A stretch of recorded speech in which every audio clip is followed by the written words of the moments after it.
Your Grace, Your Grace, hamwe n'abakwasa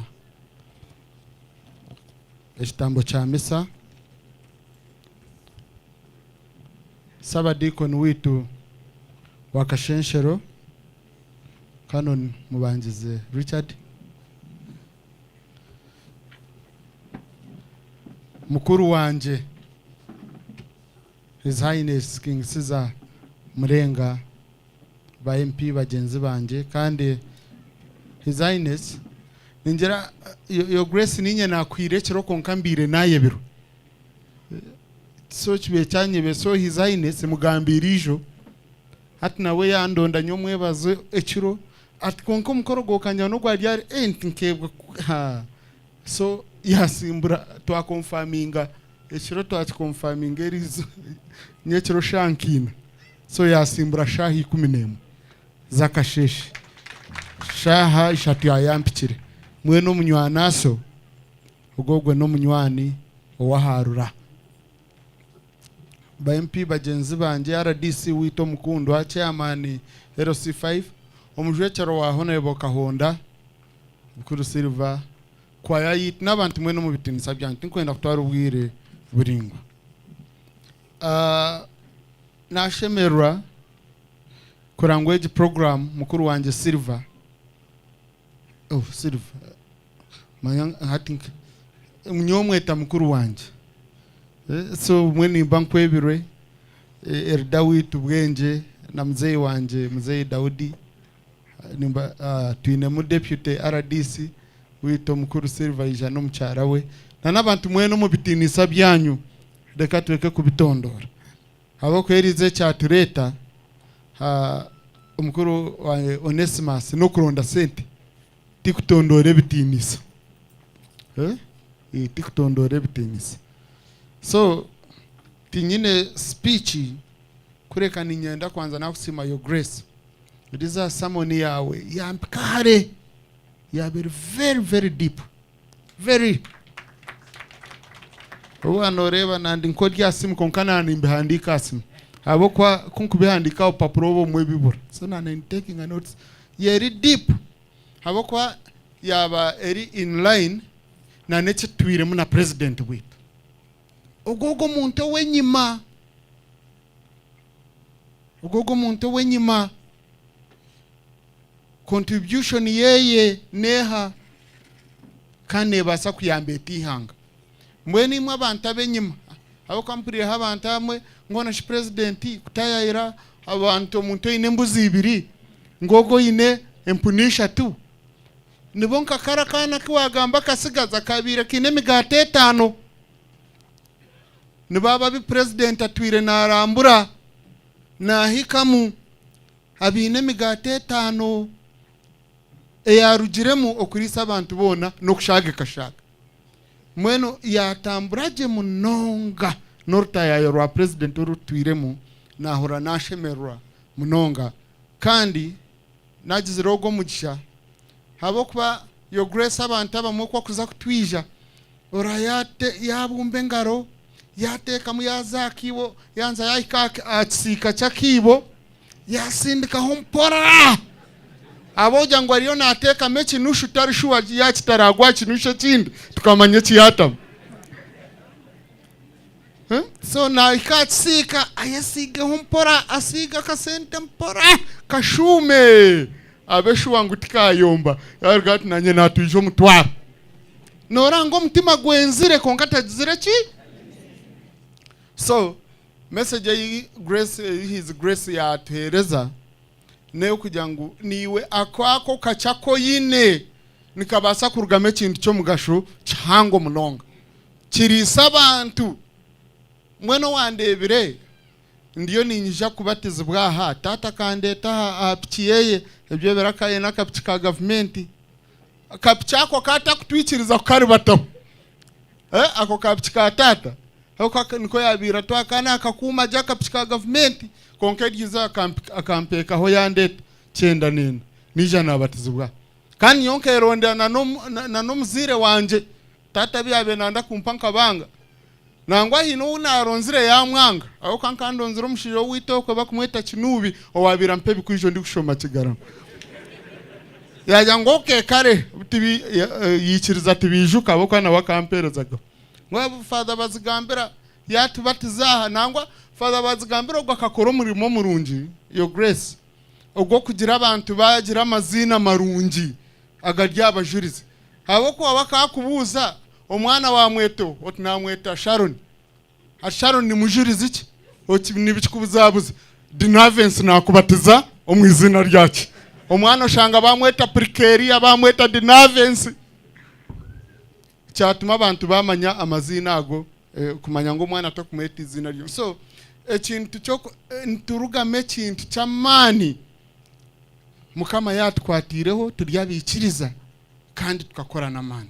manage parish development model habo kitu ati niyo twesigire munonga namwe na narebe deputy speaker wa mitoma ryaha yo mwazo muntu mwanterese mungu yaja ngwa harufogizire ngo abantu batashashura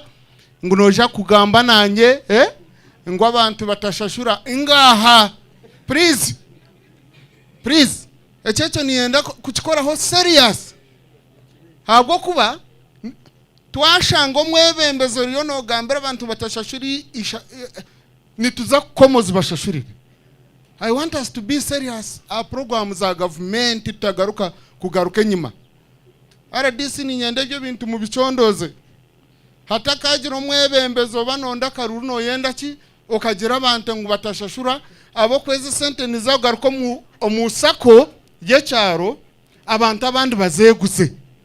mwacenga ni sente zanyu nitwenda ngo mugaruke muzishashure zizo munshaho yo muruka abandi nabo bakore ki bakwateho takazi twaro kazirya okajota bebembeze baje ngo baza kundwanaho nga noja kureranira wenga mitoma tuinemiruka inshanju na mushanju yo grace buri muruka gwa mitoma gwatunje miliyoni 2.8 2.8 sorry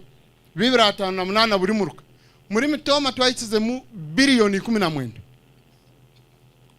eza parish model kandi eza sente mu Uganda yona hati twahire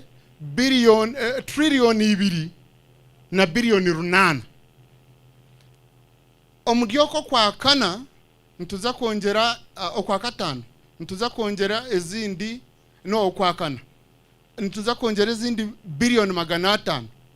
so twakwiko kwa mushanju okwa mkago kuri kwa tuza kwa twayikize trilioni 3 na billioni 500 kandi ntuza kujigumizamu kandi obwa hati abantu abatungira bazitungire cash report y'intungire ijaha tubetwa isa abantu miliyoni 1 na nemtwari 10 konka twakweza kwa mushanju ntubara abantu miliyoni 3 na nemtwaro 3 abare batungira aka kasente ekinshamize obuchweka nkaga nabo biraryo abo nabacyara so abacyaro kubari bo bakukira yo kwijo mu dini kukira yo kuzahishomero kureba abana babo nibo bakirizeyo oku na nokutwariza parish model kandi bazikoze saje mwenu ejo program yawe ya kitabi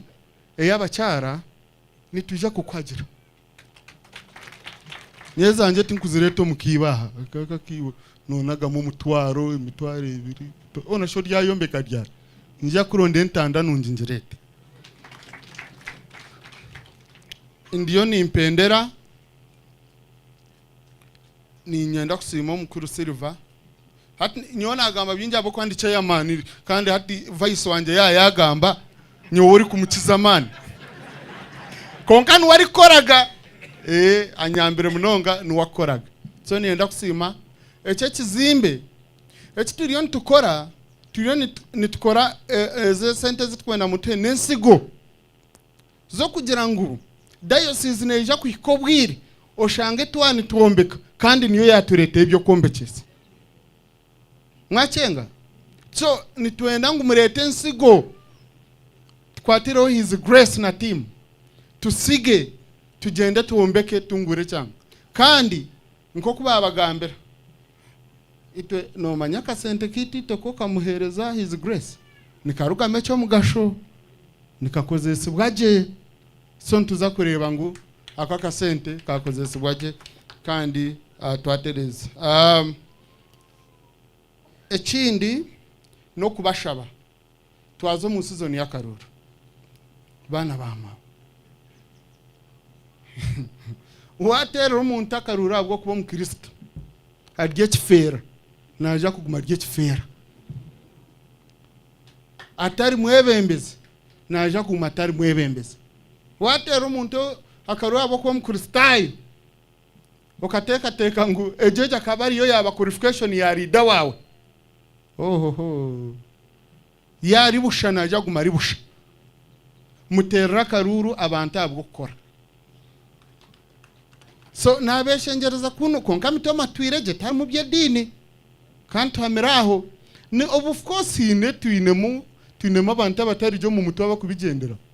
okay nabo tibakaburamo mu society nkeje tibakaburamo konka ru yari umuntu wana oteka ngo umuntu no muhakarura abwe dini hine kikube kikuri muniwe no shemeye kuba kwerezo umuntu akaruru habwo kuba umukozi kandi aka president witwa ninjira cyo cyahwire cya president witwa titukuza chikora hoje then ito tusigarito abache abahansi turwaniro mu byitu nienda kusima mnyanyazi Juliet your grace nienda kugambeke ninjira hata babwa Juliet uko kuri intari deputy speaker abakwa mwene umuntu ncende binte mu bigambi abakwa entasimwa ebro waje ogu munyanyazi akantanda maho konkananye ninza kujwera heshagama orakuru bate nabayandi bata abakwa ninye nyini ibanje so kumurarebe nija ndi kubashaba mutakajya mukandi shingu twena kanitukunda ngo kandi nyini ibanje ryo kushashura ikurete bebe ndi kuwasa kureta hanimbireta habweje position abantu baruhinda nose mukajimpereza konka kutwayikire kuri nayo akari yakaruru kamani owamperiro bujurize ni munyanya zoko jenota firokwe akantandamo abokwa nashitamo museki akachikwa kinkurabamu nawe nintekwa kumushashurira ibanje ona reboka honda akanterera kikonda tekwa kumushashurira ibanje so kumura konko bwire kuburahike ati tukabigire ntuza kwije nitshobora abantu nishuma buramu boneza we bare kumbonereza burijo mwe bare mnonga kandi ruyare nkaboneza nahura ngwino uri kuteganisa nawe hine cya kubariho ndaja ruyare hariho cya kubariho tuza kukutandama kana kapota bwa kansara ntuza kumagira aho kakapota awe kansara murungi yakora bwa deputy speaker murungi tumuhagire nituza kumagira abe kansara abe deputy speaker agumisemo leo buryo mwagira ki buryo mwesteri reka tuzakombeka tinyenzire apologies nyine apologies abantu babiri yes hone bakahonda fune emergency kandi yansindikira message yantera nesimu kandi yasindika Silvana aza kureta ubutuma bwiye nibaza kuma chance to guteka jenota fire in fact tubire turi nawe ijo bushenyi konka hine assignment yimuze ya muhire kandi akajimuhandeho so mbenu konka andaganise ninye ndayihe yo muto so ninja kuranga contribution ye nagihayo abo kwa hayituri no mu constituency yi kandi abenanda ngo akweyakirira yes tinyenzire abo jangwe kine kintu cya buri mwaka tinyenze kuteganisa abantu binyi yogwe sati ningumirwa kweta abantu 500 ngo mwije muntu ererere umuntu akataho miliyoni mwenshi nyawatu wota kumpa miliyoni 12 tinku kweta tinku ijana no wawo kukushaba so abo jane cya buri mwaka na nashobore chairman inyine capacity yo kuraisinga billiona konka kandi wakureta abantu gundo mwaka no shanga waguma no bahenda echo kureberaho mwagambeje kerezian tuza kujombeka mutandike tuje tujombeke abo kwa constituency yanje ne covering na parish. So mweni abantu banje bakanyabwanga weza twayokoramo umurimo tukujombeka. So imwe mugire mwatandika tetwije tubashuke kinuko cyesente.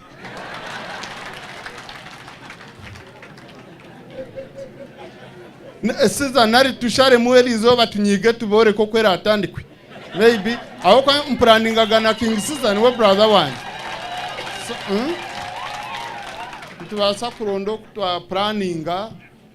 tutandike ninjira ekereze ya mwana muzawo jombe kanenda nankan kazinga cementing kazinga. Okay, kumura atandike mwagira ngo kereze ya twatandika kujombeka ninza kwatero miliyoni 100. So omukuru gwenje nyona abahentandika ezo tinka cementing kumishatu cement zone cement 13 ninzeta ninziteka tutandika. So kandi hati mwabura kikutandika konka bya amdef byo ninza kugumana nintayo kandi nyinezi nkuteka arika nyoni mpazi nge buri mwaka miliyoni 2 abo kwa omucyara wanje na ha miliyoni 10 nanye mpa miliyoni 10 so zibabiri then fame ya muzei Daudi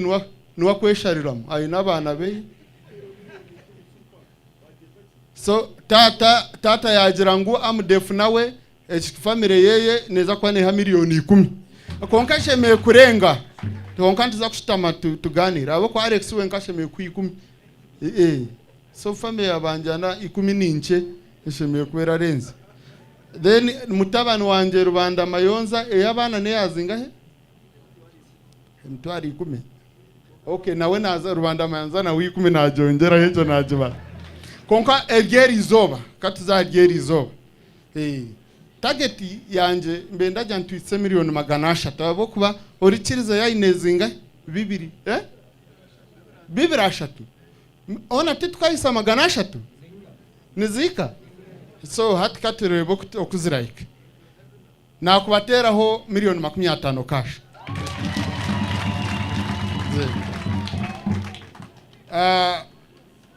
So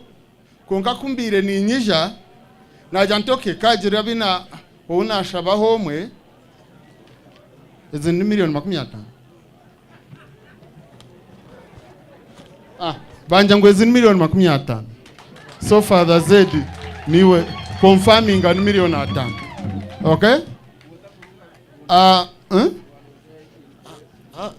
Is Grace mreka kumanumba kwa sesente umwena nebyo bishanti bikurebukaje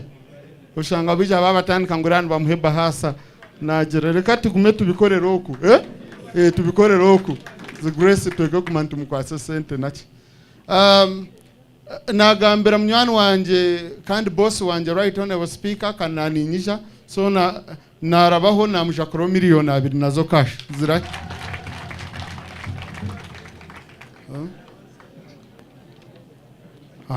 Izi ni miliyoni 2. Now natera mnywani wanje Amos Nzeyi owa Pepsi hati waiting kumanya mwenu biyo okuyabiba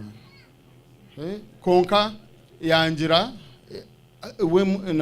na muhereza account haja nyencha kare naza kutero miliyoni 2 account. Mnywani wanje Silver akanteraho miliyoni 5 national water account zachire